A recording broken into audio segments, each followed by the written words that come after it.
Let's go Four Kings. Let's touch on that. I didn't watch it. Okay, perfect.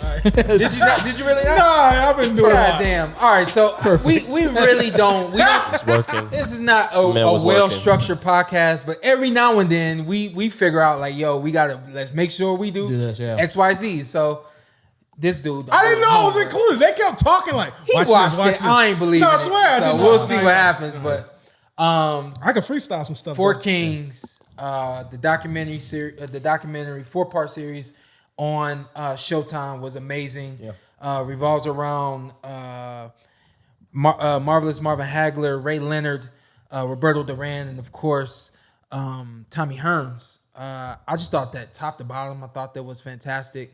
They also added in the storyline of what was going on in America and what was going on in the world at that point in time. And they were trying to make the connection that there's always something going on in the world. There's always a fight. I don't know. That's what I got from it. As the same as there's a big fight that's going on in boxing, or big fights going on in boxing. And so, I mean, I just thought that it was well written. I thought that I didn't think that was necessary. I heard that from shout out to Mark Ortega. I heard that from Mark Ortega earlier. It wasn't. I appreciated it.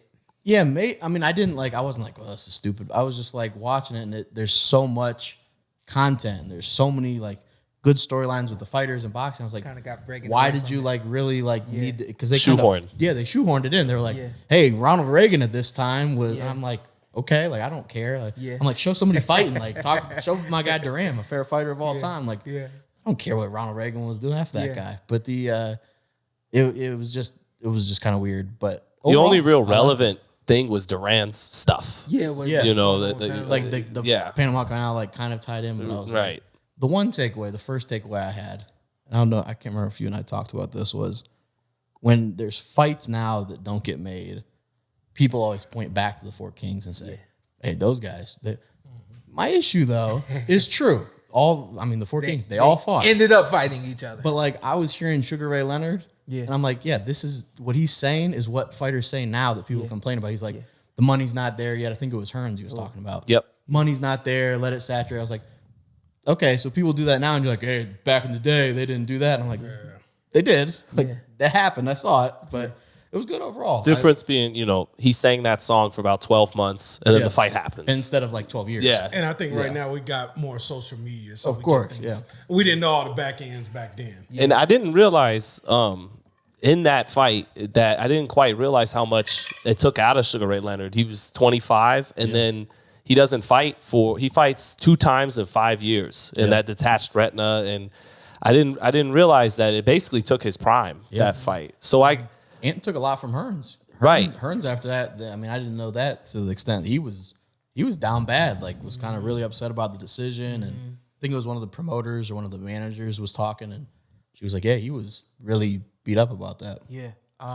We talked about Juan McPherson the other week, so kind of to go in a little bit more into detail, I saw that people were commenting about Juan and stuff like that. Juan fought Andre Berto at the Olympic trials. Yeah. Juan had beat Andre Berto. I don't know how many times. I don't know the record against one another, but the same. I don't think they fought each other as me and Daniel Jacobs fought, but they fought a substantial amount of times, enough for people to say, as long as Juan gets past Andre Berto, he's going to be the representative for the Olympic Games. This was a nice kid from last week we talked about. Yeah, from Cleveland. Tall, rangy, southpaw, skillful, speed, electrifying. Everyone literally was expecting Juan McPherson to represent the United States at 147. At that point in time, it was 147, and win a gold medal for the U.S. In the Olympic Games. They end up getting into a tussle during the fight, and Juan's thing was, let me hit you coming in, and then I'm gonna grab you and not let you get off, because every time they fought, Andre Berto got better. And he's strong, and he's coming on stronger every time.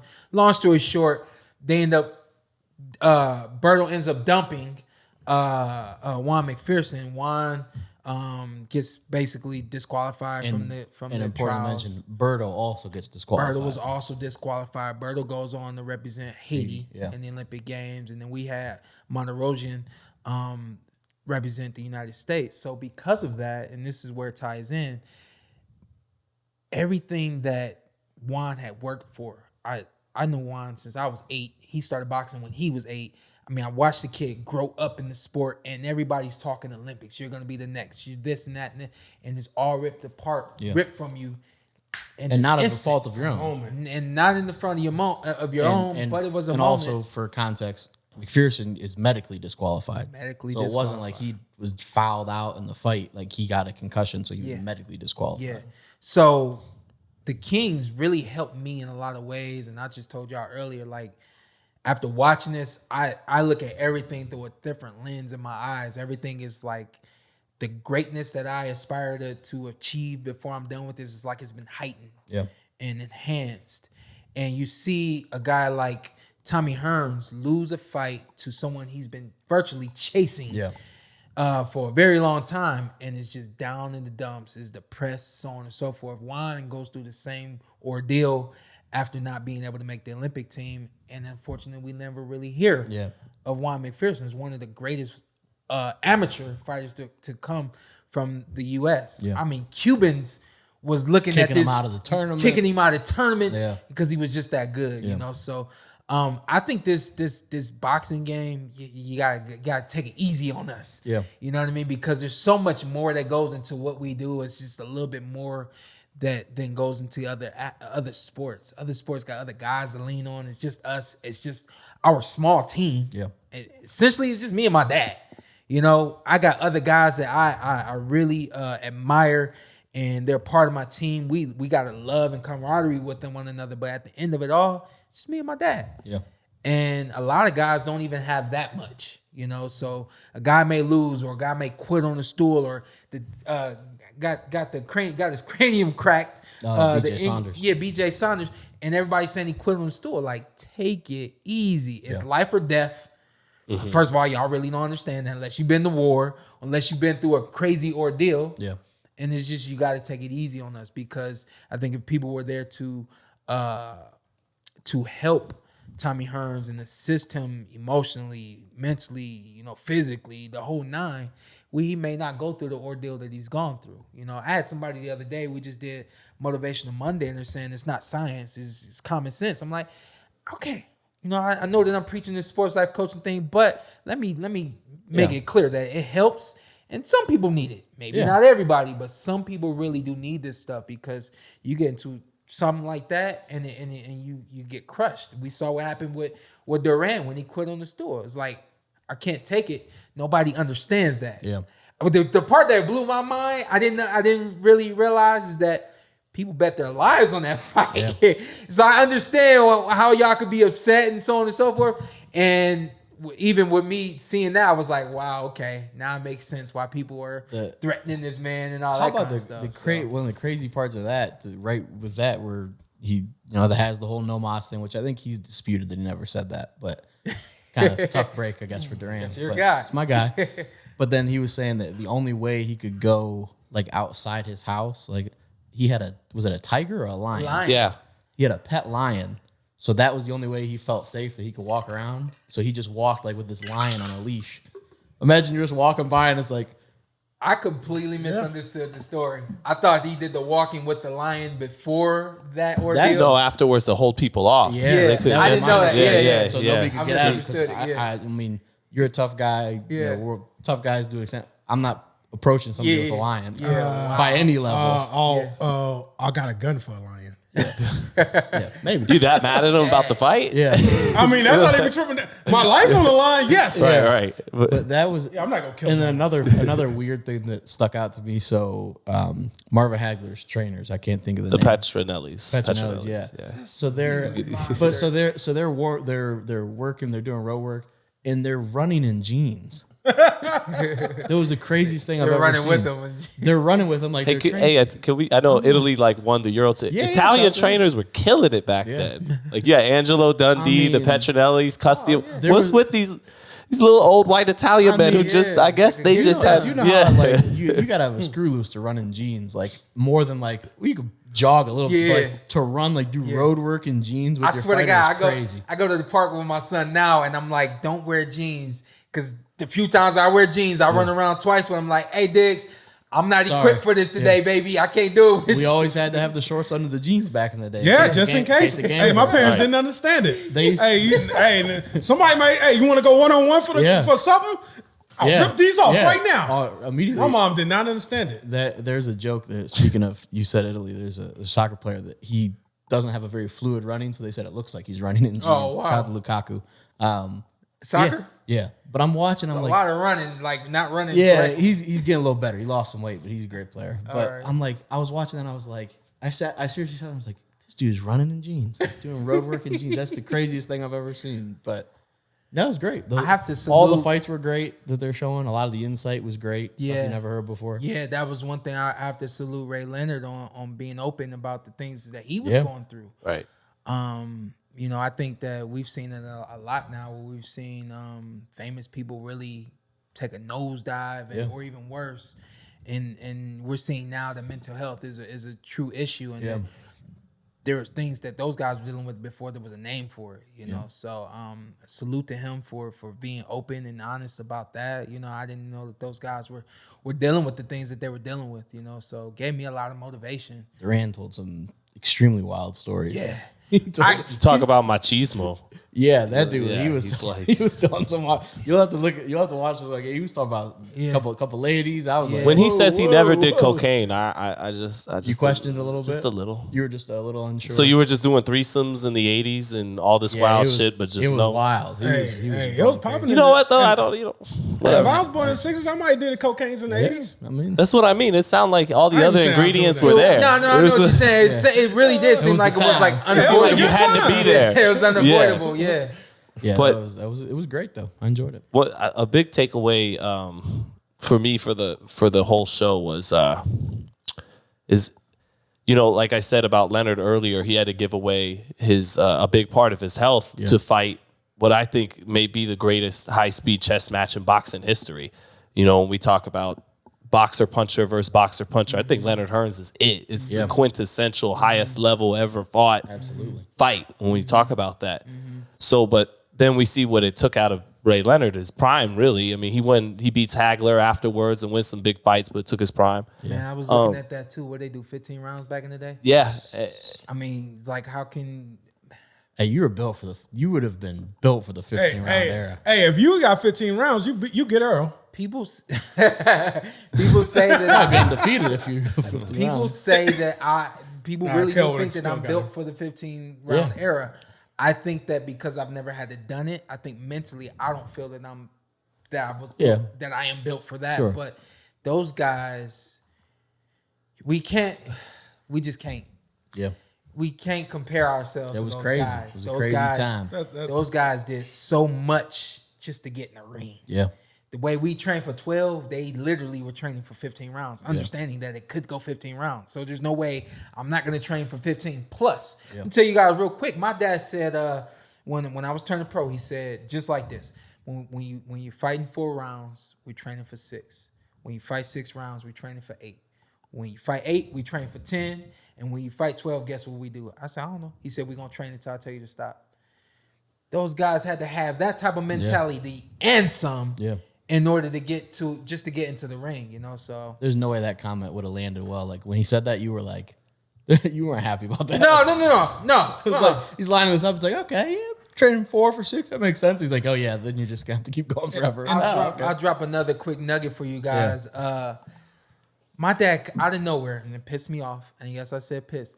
Out of nowhere, he says, I was like, where did you come up with this? It was like 5 or 6 years ago. He comes out of nowhere and says, you're no longer in camp. He says, you no longer live. Well, I don't even know how he said it. He just said, all I know is he said, you now have camp, you have pre-camp, and you have post-camp. There's no in between. And I said, so what does this mean exactly? He says, basically, you're in camp. Your life is boxing. Your life is camp.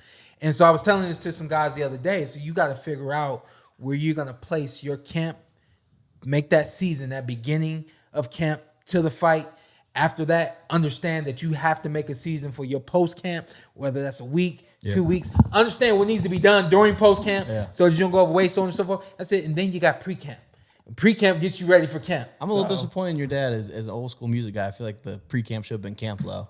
But he digs Camp Low, by the way. 100%. And Lucchini, he thinks that he looks like one of the guys in Camp Low. Yeah. And when he showed it, perfect. That's built right. When he showed it to me, I was like, Camp. Yeah, I was like, wow, yeah, you do look like. I don't remember which one it was. And I think this what separates you guys from being the elite welterweights, and same with the Four Kings. Yeah.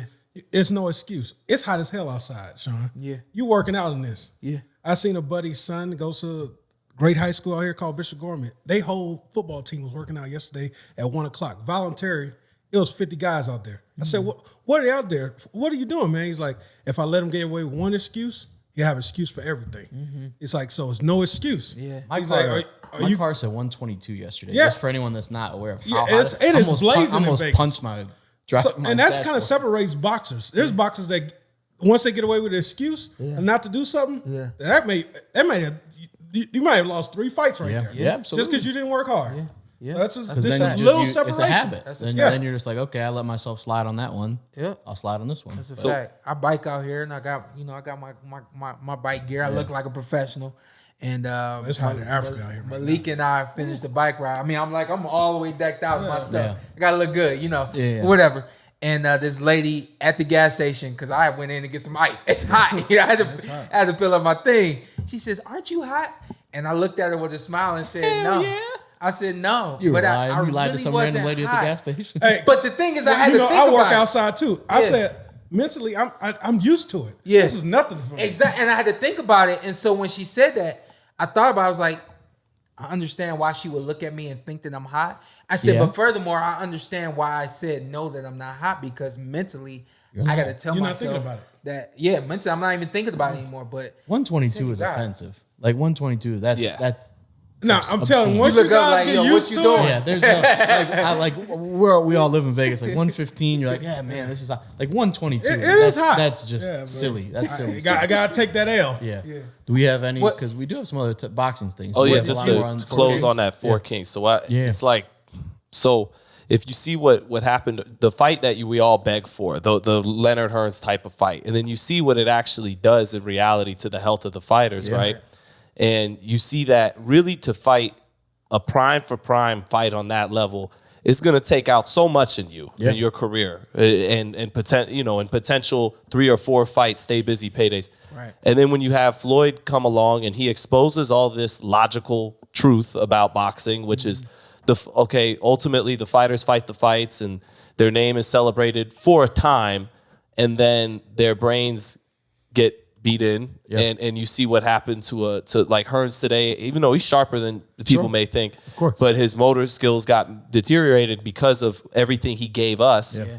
So where my question is, like, where are we left now in boxing, where everything we want as evidence from the past can oftentimes not lead to what's best for the fighter, of course, and everything that's good for the fighter may sometimes not be what's good for the fans. Yeah. So I'm trying to find out, how do we balance the mentality and the culture of the old school boxing with new school? Because one extreme. So it's impossible. I think from a fan perspective, because you go boxing or even NFL, like fans, I want to see the big hits. It's like, yeah, but we know there's scientific evidence that it's not healthy. Yeah.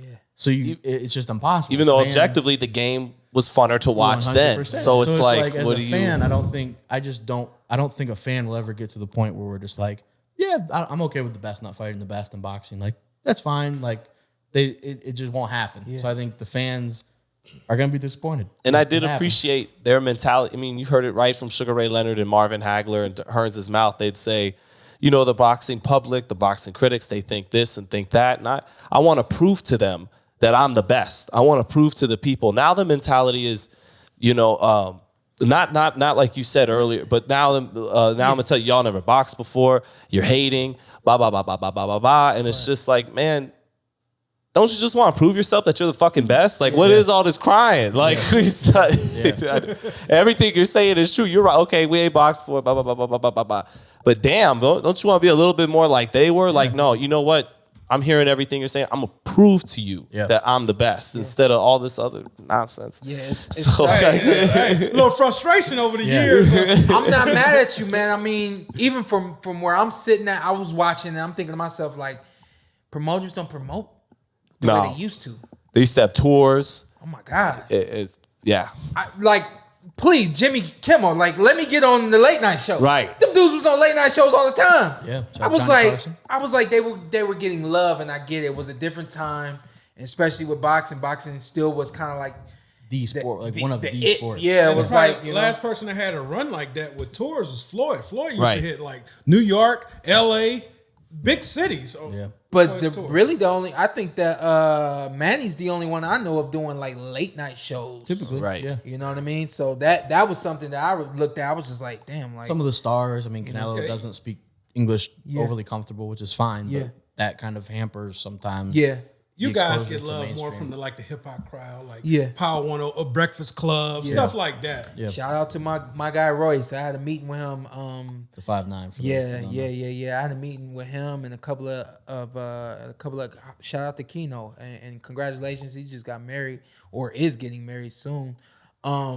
They came out here and I was like, yo, let me link up with y'all. I just want to talk to y'all a little bit. They didn't really know what the deal was. And I said, I'm trying to figure out this before I fought Errol. How can I promote this fight? Like, what can I do? Yeah. I get what Fox is doing and I get what PBC is doing, but what can I do? Bring And Bobby Brown to the and fight. we came to the consensus that in order to promote big fights to the black community or as a black person promoting big fights, you got to go to the hip hop community. And I remember when he said that, I was like, boom, we hit Sway. My dad and I think we went from DC to New York and we did Sway before we came back over here because I felt it was vital for me to get on a hip hop station in order to You tried to do promote- Breakfast Club.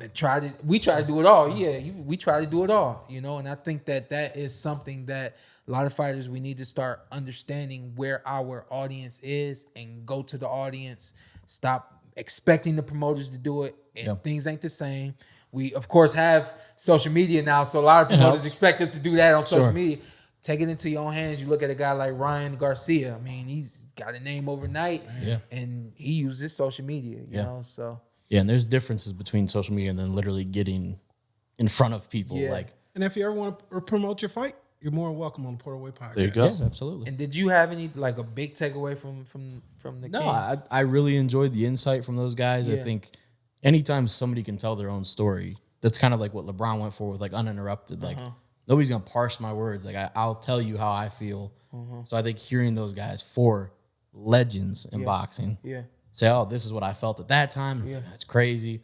This fight, I had this going on. It's just cool. Just kind of a little peek behind the curtain, I think. Yeah, and I feel like I got a little bit of what I try to do on this podcast. Yeah. I feel like I got a sense of that too, For sure. from watching the Kings in terms of them, like you just said, giving their insight and allowing us to hear what they thought. Yeah. You know, Very vulnerable at times too. Yeah. Like you said with Sugar Ray. yeah. As I was landing today, I was thinking of it's on my mind, and just really has taken me to another level. And you know, I'll continue to meditate on it and try to stay at that level and continue to progress. But one thing I thought of, speaking to the vulnerability, is the fact that when I'm on this podcast, I just want to make it clear that I'm not an expert. I've been in this game for a long time. I've been fortunate enough to be close to the business, people that have helped teach me the business and things like that. The Kings gave us I think a good sense of awareness of where the business was at that point in time. But I just want everybody to know that what I say on here, we do it out of fun, we do it out of love, and we do it out of honesty. Yeah. I don't try to tell y'all what everybody's thinking. I try to tell you what I think that they could be thinking or feeling based on what I thought, based on what I felt, based on I'm a very empathic person. I can feel your emotions even if you don't say anything to me. It's like I just hear Professor it and see Xavier. it. So yeah, lightweight like that. You know, it's a real thing. So look it up. But I'm an empathic person, and so when I give you guys my perspective, I try to be honest. I try to be real. We had the fumble, or I had the fumble, where I was talking about the fight being, you know, with Devin Haney and Linares. But outside of that, man, I just try to be honest and be real. And like you said, you said from my perspective, that's it. It's your perspective. Yeah. So your experiences, your life. Yeah. What's up? I'm Showtime Shawn Porter. I'm Ant. Follow me on IG with 2 T's. Let's do it. Let's do it again. Let's do it again. Just introduce yourself. Okay. And then you tell them what to do. I'm Showtime Shawn Porter. I'm Anthony Brenagh. Carson A. Merk. Like, subscribe, comment. This is the Porter Way.